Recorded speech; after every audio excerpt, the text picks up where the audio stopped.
আসসালামু আলাইকুম। আমরা একটা লাল মুরগি আনছিলাম, এটার মধ্যে ডিম আর মুরগির পেটের মধ্যে কলিজা গুদ্দা এগুলো নিয়ে আমি একটা গোস্তর সব মশলা এখানে দিয়ে দিছি।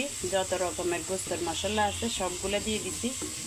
মশলাটা কষা হয়ে গেলে দিয়ে দিব এগুলো মুরগির পেটের মধ্যে, এগুলো ছিল লাল মুরগি। মশলা কষা হয়ে গেছে, এখন দিয়ে দিচ্ছি সেই মুরগির ডিম পেটের ভিতরে ছিল যা।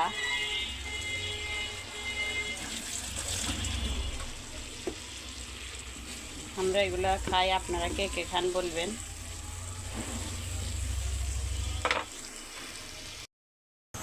ফাইনালি আমার তরকারিটা হয়ে গেছে, দেখেন তেল উপরে উঠে আসছে, তার মানে এটা হয়ে গেছে। সাথে আমি কিন্তু একটা টমেটো দিছিলাম,